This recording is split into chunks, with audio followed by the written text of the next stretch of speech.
Olá, estamos nos aproximando da terceira tópica e última da disciplina de Psicologia Aplicada à Saúde, e a temática vai ser envolta sobre as 5 fases do luto. Ela é extremamente importante para que a gente possa, após compreender todo esse ciclo vital humano, que na verdade ele vai do nascimento até o envelhecimento, nós temos entre essas diversas fases, faixa etárias, períodos onde podemos ter fases de luto. E esse luto ele pode ser tanto físico quanto simbólico, né? Muitas vezes nós nos deparamos com várias formas de frustração e esse processo acaba também nos envolvendo clientes e pacientes que passaram por nossas vidas ou que irão passar por nossas vidas. E isso traz uma série de modificações. Mas, geralmente, ele é bastante utilizado em casos de pacientes terminais, em casos de pacientes, já na melhor idade, num estágio avançado de idade. E ele é muito importante, é um fechamento, de ciclos, porque muitas vezes nós temos uma certa dificuldade em entendermos a morte, né? E como profissionais da área de saúde, nas mais diversas especificidades, nós não podemos nos negar a auxiliar estas pessoas, seja através de um cuidado, de uma autoestima, seja através de realmente acolher este luto, ter uma série de medidas procedimentais para o cuidado diário das pessoas.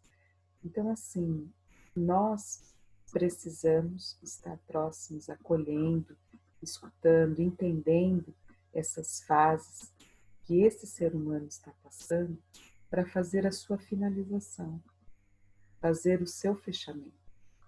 E mesmo que algumas pessoas aqui não atuem diretamente ou indiretamente com isso, que possam valorizar ou que possam auxiliar indiretamente, aos profissionais da área de saúde que atuam diretamente nessa linha de frente, que é extremamente difícil, e todos que se propõem a fazer este tipo de trabalho têm que estar internamente preparados e entender que ali não será um espaço onde nós deveremos nos abater. Nós poderemos nos emocionar, isso é humano, mas nós não poderemos nos abater, porque isso fará com que nós não consigamos acolher, cuidar, valorizar, estar junto, com estas pessoas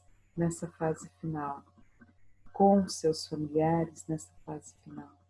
Muitas vezes, um familiar, a gente precisa pedir licença para ajeitar o seu cabelo, porque muitos estão ali há dias, é muito drástica a situação, e nós precisamos estar bem para fazer esta acolhida. Então, é importante que vocês saibam, dentro das suas especificidades, é claro, que há possibilidades de nós fazermos um trabalho muito, muito rico, e que quem diretamente se encantar com essa área, é uma área muito bem-vinda, lindíssima, delicada sim, mas que precisa de profissionais que estejam à frente, se permitindo isso, porque estas pessoas merecem esse fechamento.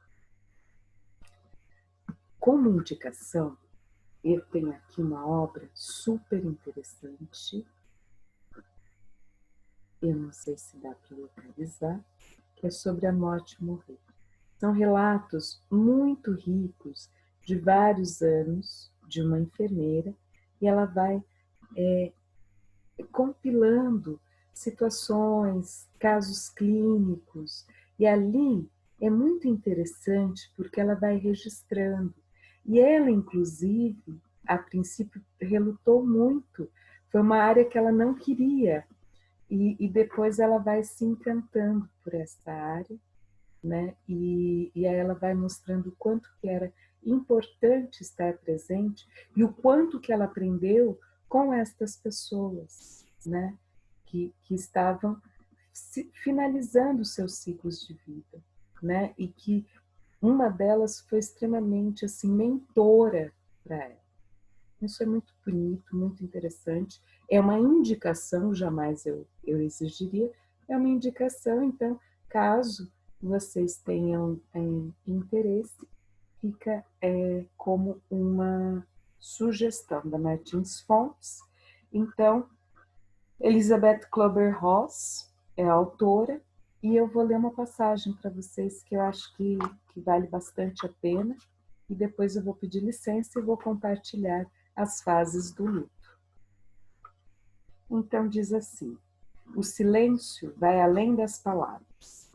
Há um momento na vida do paciente em que a dor cessa, em que a mente entra num estado de torpor, em que a necessidade de alimentação torna-se mínima, em que a consciência do meio ambiente quase que desaparece na escuridão.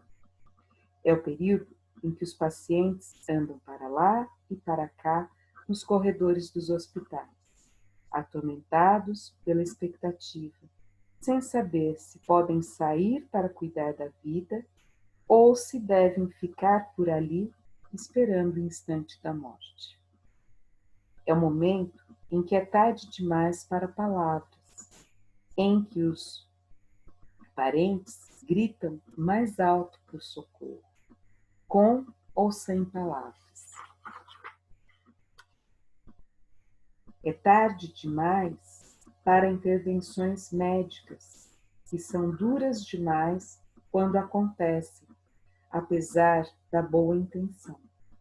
Mas é também cedo demais para uma separação final do agonizante.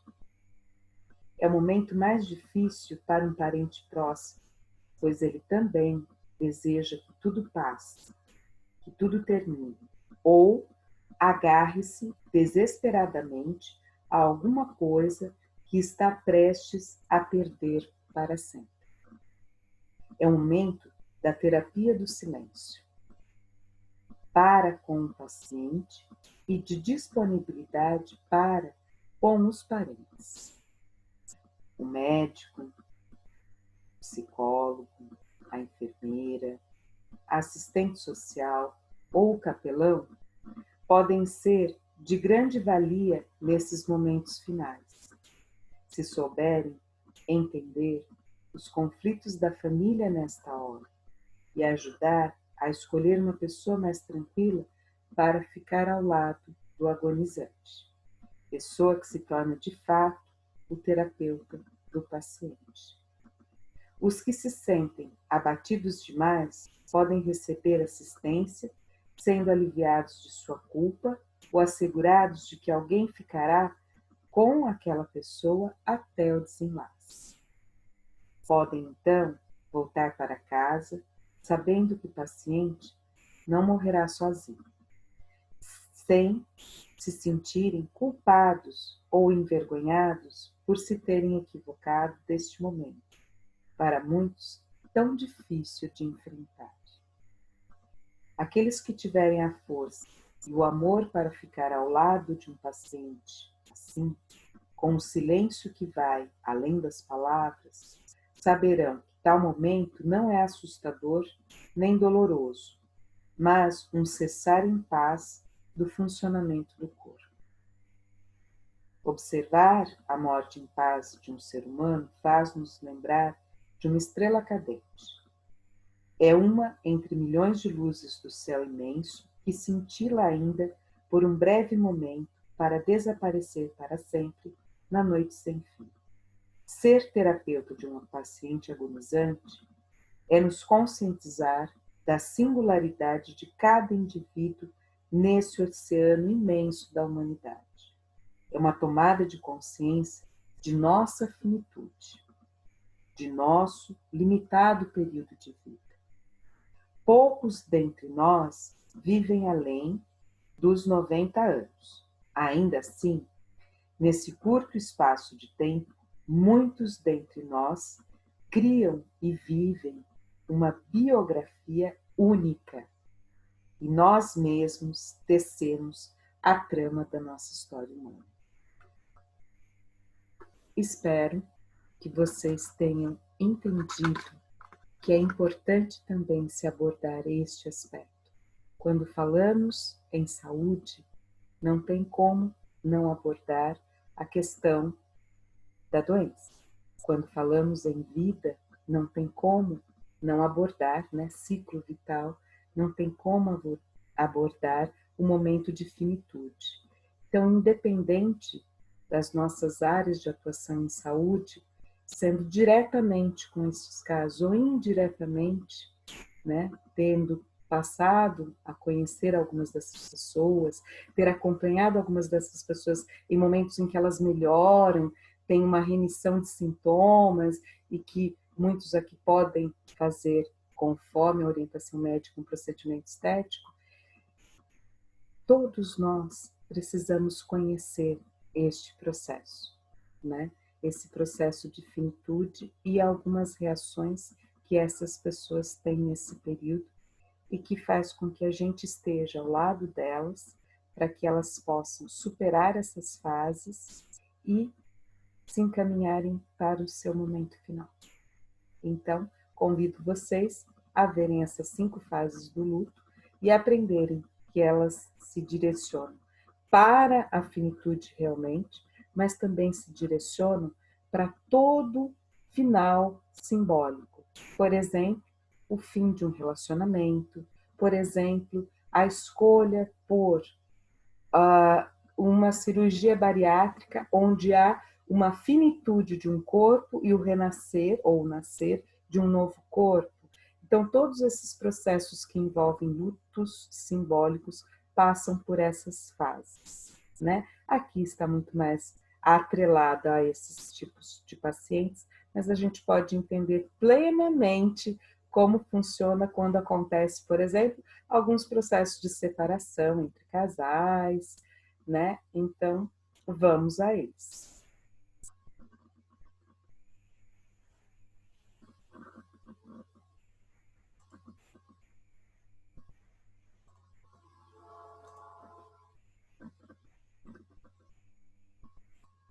As fases do luto ou as perspectivas da morte.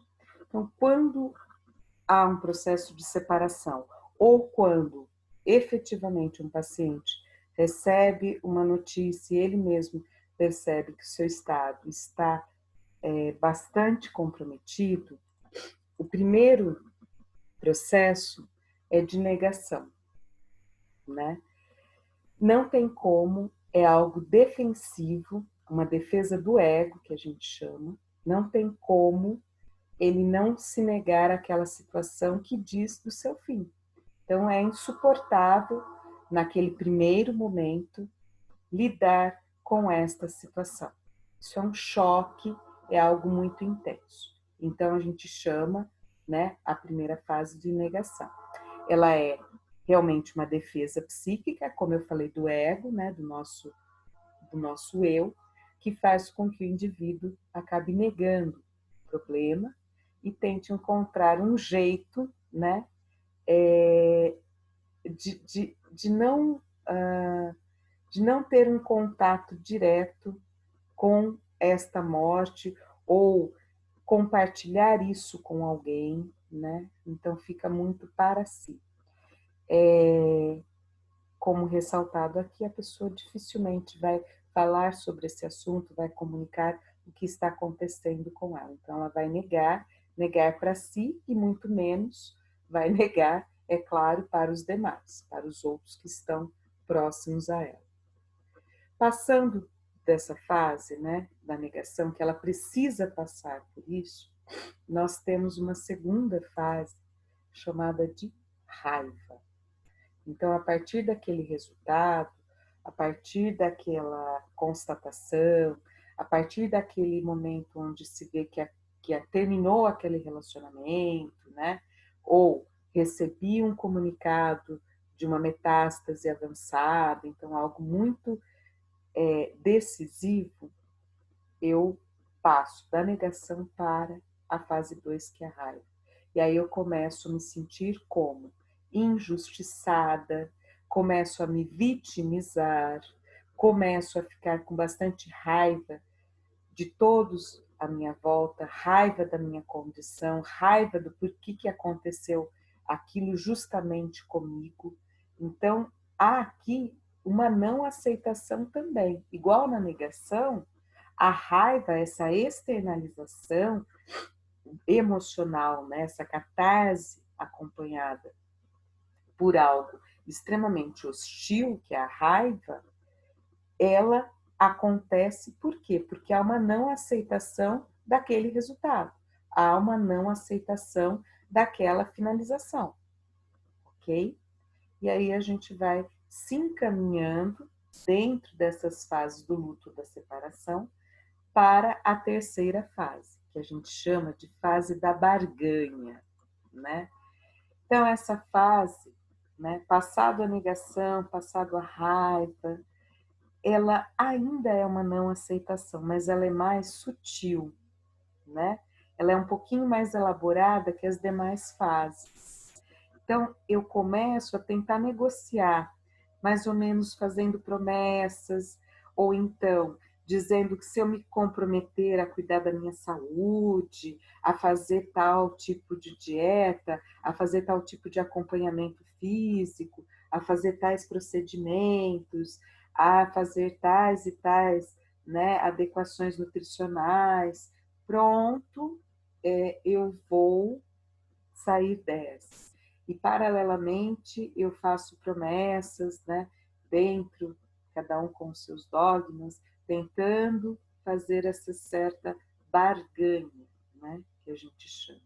Tentando fazer promessas para que a gente saia daquela situação. E sempre de uma forma bastante sutil, bastante cordata até demais, né? Então, olha só essa frase, eu acho assim muito interessante. Vou ser uma pessoa melhor, serei mais gentil, simpático ou simpática com as pessoas, e aí sim eu vou conseguir ter uma vida saudável, vou abandonar os velhos hábitos ruins, então por aí vai. Então, essa é a fase que a gente fala que ainda há uma não aceitação, mas agora já é um pouco mais sutilizada, né? Então, ela é mais sutil, mas ainda é uma não aceitação. Então, a barganha caracteriza a terceira fase. Depois desse ato, né, da barganha, nós adentramos no estado 4, que é a fase, ou fase 4, que é a fase da depressão, do isolamento. Nessa fase aqui. Então, já nessa fase, a pessoa começa, sim, a aceitar o que está acontecendo com ela, a aceitar, por exemplo, aquele resultado, a sua situação de saúde, ou aquela, né, aquela situação de separação que não tem como mais se reverter, e por aí vai, né? Então, essa pessoa, ela começa a aceitar, e para isso, como isso é muito sofrido, né, ela tentou de N formas, negando, ficando com bastante raiva, tentando modificar, negociar a situação para dar tudo certo, e ela vai se frustrando em cada uma dessas fases. Agora ela percebe que não tem mais jeito, que há um processo importante aí que está acontecendo, mesmo ela não desejando, está acontecendo, e que agora ela vai ter que aprender a lidar com isso. Então, por isso, esse estado de ensimesmamento que a depressão traz. Então, ela vai se voltar para si mesma, ela vai entrar num estado mais de isolamento para tentar lidar com essa situação. Apesar de ser bastante impotente, né, que a gente vê que a pessoa se sente impotente, ela tem essas reações externalizadas, é visto como a primeira fase para iniciar a aceitação da sua condição. Ela é ainda muito delicada, claro, perceba, é um estado de depressão, Mas é ali que ela vai começar a se deparar que não dá mais para ela se enganar. Tem algo acontecendo realmente que modifica a vida dela, né? E realmente não dá mais para se eximir disso, ela precisa enfrentar isso. E para isso, ela precisa se voltar dentro dela mesma. E é isso que vai ser esse processo de isolamento, de um certo embotamento afetivo. Ela vai ficar muitas vezes sem nenhuma reação emocional. Por quê? Ela está pegando toda essa energia para tentar lidar com esse momento que é extremamente delicado na vida dela. Tá? Então a gente chama essa da fase 4, a depressão, e aqui a gente já vê um início, não é a aceitação, mas é um início desse processo da aceitação, tá? E aí a quinta fase e última, né, que a gente considera como a fase da aceitação, né? É quando realmente se supera esse processo de isolamento, esse processo mais de ensimesmamento, e aí aceita a situação e começa a se viver para fechamento desse ciclo de vida, tá? Começa a se viver para fechar, por exemplo, né, aquele processo de separação litigiosa, né? Então, são estas as 5 fases, né, passamos pelo luto, e a última é a aceitação. No caso de pacientes terminais, eu não acrescentei aqui, mas vou deixar falar. Existe uma sexta chamada de felicidade, que é quando realmente a pessoa fechou, né, o seu ciclo e ela está serena, né? Nesse livro que eu indiquei para quem quiser e se interessar pela temática sobre a morte e morrer, ela vai abordar esta sexta fase, tá? Aqui eu só fui até a quinta, que é a aceitação, né? Que é realmente já se deparando com toda a situação e lidando de uma forma mais benéfica, mesmo sendo ante a algo tão disruptivo ou tão próximo a uma finitude, né? Algo disruptivo, como eu citei, seria uma separação e a finitude seria um processo de ir morrendo, tá? Eu deixei aqui um pequeno vídeo para transmitir para vocês que ilustra de uma forma um pouco mais leve essa situação e serve para a gente ir quebrando, né, algumas formas bastante drásticas com que a gente lida com a morte, inclusive gerando uma certa preconcepção equivocada em cima dela. Só um minutinho. Coxinhas Caprichas apresenta os 5 estágios.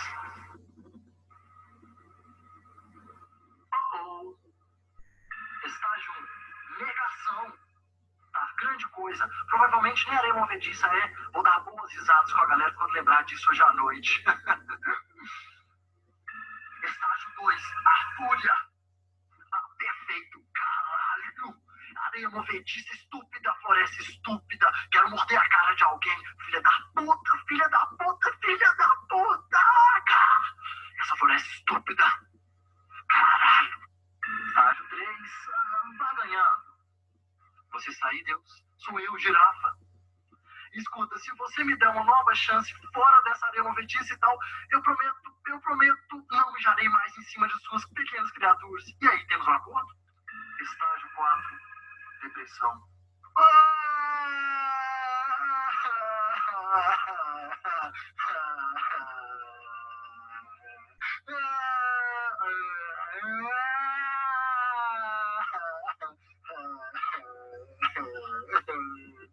Estágio 5, aceitação. Sabe de uma coisa? Eu tô de boa. Aposto que no paraíso tem mais folhas suculentas que eu posso comer. E também tá cheio de belas girafinhas. Isso! Leve-me, ó doce morte! Eu aguardo seu doce abraço. O quê? Acho que cheguei no fundo. Merda!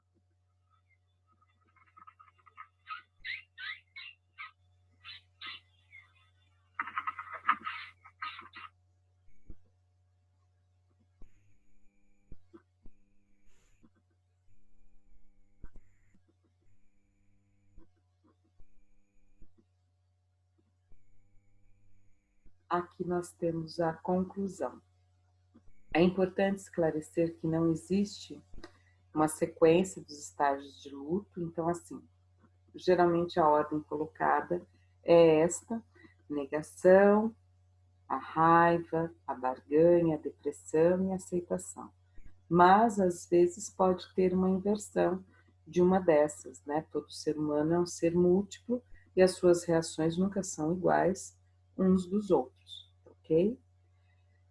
Mas é comum que as pessoas passem mais ou menos por esse sequencial de estágios e tenha pelo menos 2 desses estágios. Se ela não tiver os 5, que é mais comum, ela tenha de 2 a 3 desses estágios.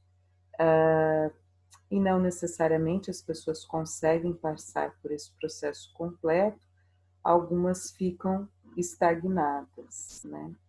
Algumas pessoas nem sempre conseguem lidar bem com isto, porque afinal de contas, lidar com perdas e lidar com lutos ou lidar com a sua finitude é algo extremamente drástico. Para o ser humano, a maior dificuldade que a gente diz em psicanálise é lidar com a sua finitude. E é por isso que é importante que todos nós, profissionais da área de saúde, por mais difícil que a temática seja, todos nós precisamos nos aproximar dessas temáticas para que a gente, de uma forma ou de outra, como eu disse, direto ou indiretamente, tenha um manejo para com estas situações, para com a colaboração, para com estas situações sob os processos de finitude. Tá? E aí o papel do psicólogo é tentar identificar e ajudar, né, o paciente junto a esses estágios. Então a gente escuta, a gente acolhe bastante, a gente acolhe inclusive a negação, a raiva, a barganha, está junto mesmo nos processos de ensimesmamento, embotamento afetivo, que é acarretado pela depressão, os momentos de aceitação, que é muito difícil, mas é muito revelador. Estamos sempre acompanhando e próximos desses pacientes, né? E a resolução de cada estágio exige a vivência de sentimentos e pensamentos que o indivíduo evitava, né? Então, conforme ele vai se deparando com isso, ele vai passando por essas fases e vai tentando fazer o seu aprimoramento enquanto ser humano, fazer toda a sua tessitura existencial, né? Traz toda a sua história de vida e vai reelaborando tudo, vai colocando sim em balanças, vai ressignificando algumas coisas para si.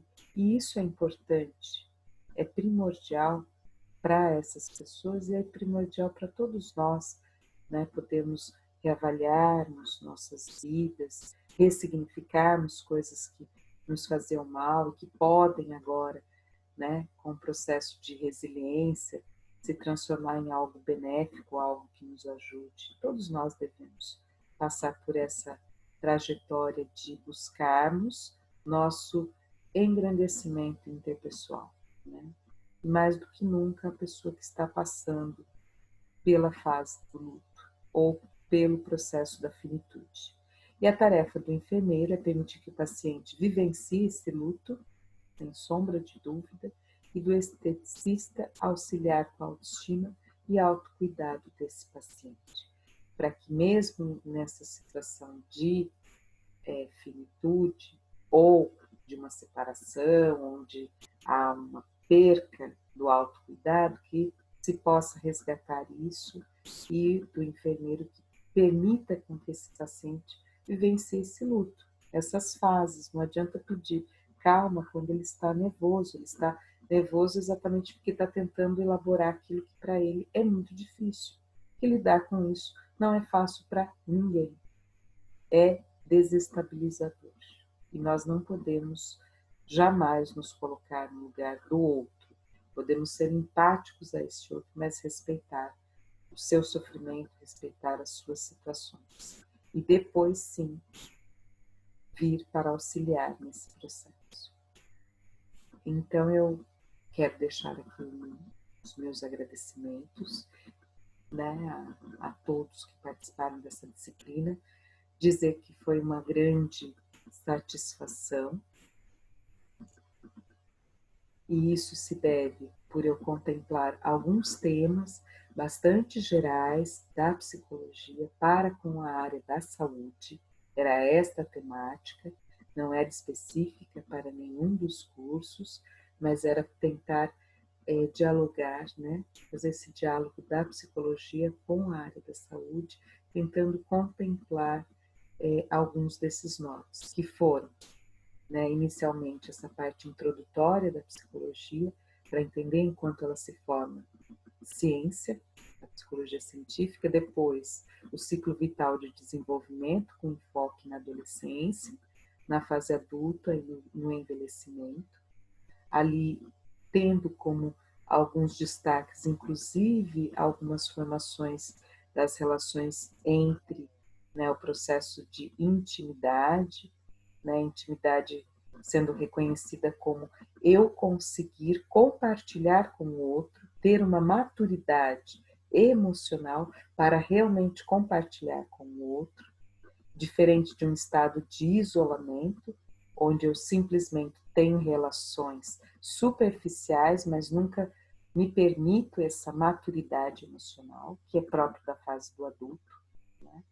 E depois o processo do envelhecimento, que requer, né, todo um cuidado biopsicossocial e que traz alterações, sim, né, biológicas, sim, nutricionais, sim, orgânicas, psíquicas, e que precisam ser vistas não como algo que anuncia uma inutilidade ou uma incapacidade, mas que diz de um diferencial, que diz de uma outra forma, né, de estar daí vivenciando e se apropriando da vida nesta fase, tendo outras formas valorativas de vivenciá-la, tendo outras maneiras que não mais as das referências anteriores, né, da fase adulta, da fase da adolescência.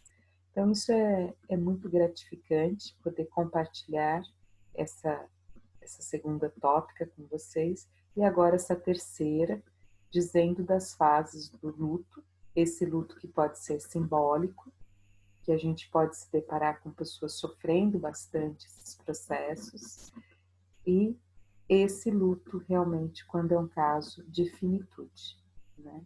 Então eu agradeço muitíssimo e espero que vocês tenham usufruído de alguns conceitos interessantes da psicologia.